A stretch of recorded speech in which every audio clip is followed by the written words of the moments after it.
السلام عليكم. في المحاضرة دي هنستكمل مع بعض الأدوات المتاحة في اللاندسكيب تاب. هنتكلم النهاردة عن الأوشن. الأوشن لما بنعمل عليه سيلكت بيكون متاح لنا إن احنا نخلي الأوشن أون أو أوف. الموضوع هنا بيبتدي يحول معاك بيئة المشروع من كون إن أنت بتعمل مشروع على الأرض لأن أنت هتبتدي تنتقل إلى بيئة أوشن. ممكن تبتدي إن أنت تعمل مثلا مبنى في وسط المية، مثلا لو عندك مبنى بالشكل ده، أو إن أنت تعمل مناظر طبيعية يكون فيها تجول داخل مساحة كبيرة من المية بالشكل ده. فمثلا ممكن تبتدي إن أنت تحتاج تبليس معاك من الفيكلز العناصر بقى الخاصة بالمية، زي مثلا حاجات زي المراكب والسفن والكلام ده كله، وتبتدي إن أنت تعمل ممكن فيديو أنيميشن عن المواضيع دي داخل اللوميون. فده متاح مثلا بالنسبة لك حاجة زي كده بتفعيل معاك الأوشن. طيب الأوشن بيوفر لنا اللوميون ليه مجموعة بارامترز. أولا أنا كنت أتمنى أن يكون الحاجات دي بالذات تفاعلية مع حركة المية، لأن زي احنا شايفين ثابتة في مكانها ما بتتحركش مع المية، وده يعني شوية بيفقد الموضوع رياليتي.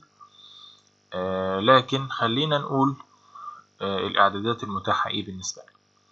الويف انتنستي لما بتعدل عليها زي ما انت شايف الويف نفسها بتبتدي ان هي تبتدي تكون بالشكل ده، او ان هي تكون مسطحة بالشكل ده، فزي ما انت عايز.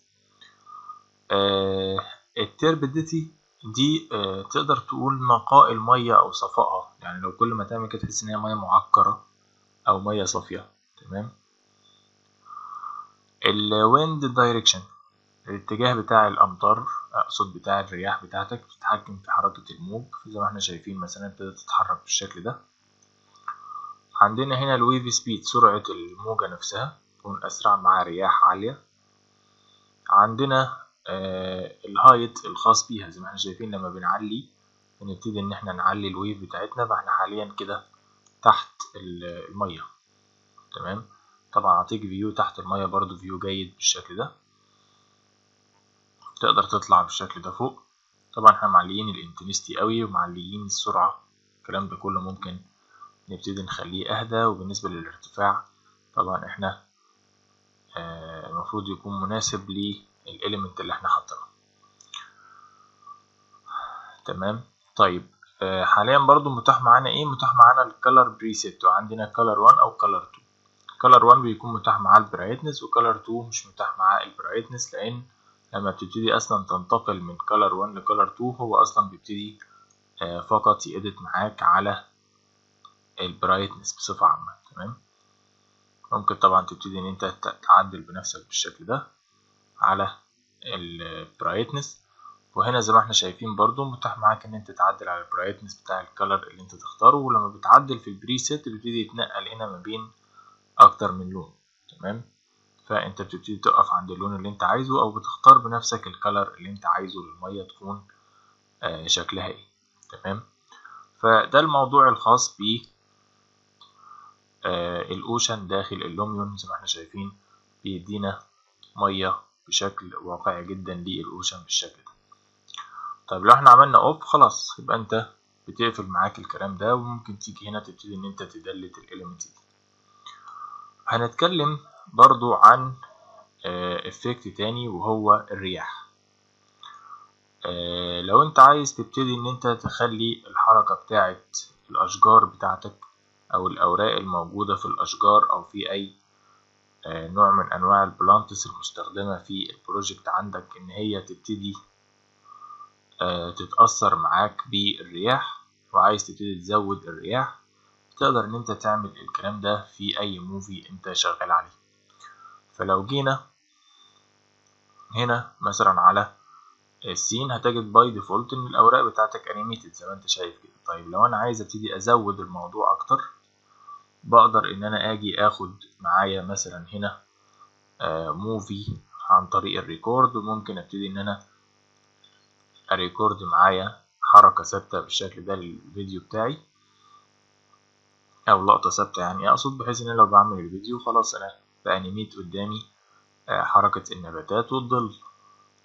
لو عايز ابتدي ان انا ازود الموضوع اكتر، بقدر ان انا بقى ابتدي اجي معايا من الويزر وازود معايا الويند افكت. لو انا زودت الويند افكت بزيادة وابتديت ان انا اشوف، هتجد ان الحركة بتاعة الكلام ده بتزيد معاك اكتر من الاول.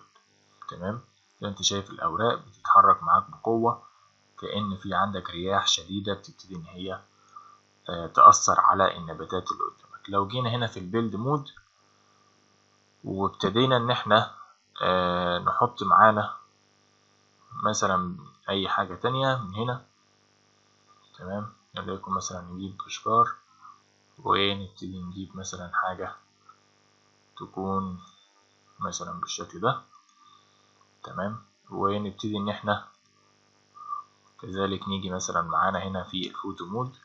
لو جيت تبص على الافكتس هتجد ان انت لو جبت الويزر، الويند افكت ما بيطبقش على الصور، لازم تكون مطبقه معاك على ايه، على فيديو، لان طبعا هو معتمد على انه ينزل يعلي الانيميشن بتاع حركة الاشجار بتاعتك.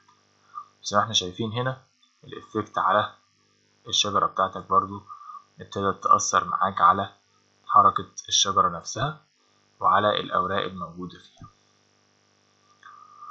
فلكل شجرة بتحس إن هو بالنسبة له ليها عنده تقدر تقول وزن أو قوة، بحيث إن هو ممكن بيعتبر إن دي ممكن تتهز شوية من مكانها وهي واقفة، لكن دي ثابتة في مكانها، صعب الرياح إن هي تهزها، وبالتالي زي ما أنت شايف بيختلف معاك النتيجة من يعني تايب لتايب تاني حسب نوع البلانتس اللي انت ضايفها معاك داخل السين. بلس ان انت بتقدر تانيميت معاك الرياح، يعني انا ممكن ابتدي ان انا اجي في البداية واخلي معايا الرياح هادية، ولما ابتدي ان انا اجي معايا في النهاية مثلا هنا ابتدي اخد معايا كي تاني واعلي السرعة بتاعة الرياح، فمع الوقت المفروض ان هي هتتدرج في المستوى. تمام، مع الوقت يبتدي يزيد معايا الرياح خلال الانيميشن بتاعي. فممكن اكون حابب اعمل حاجة زي كده في اي فيديو انا بعمله للمبنى بتاعي، وعايز ابتدي ان انا اثر على الاشجار بحركة ملحوظة بالنسبة لي داخل الانيميشن.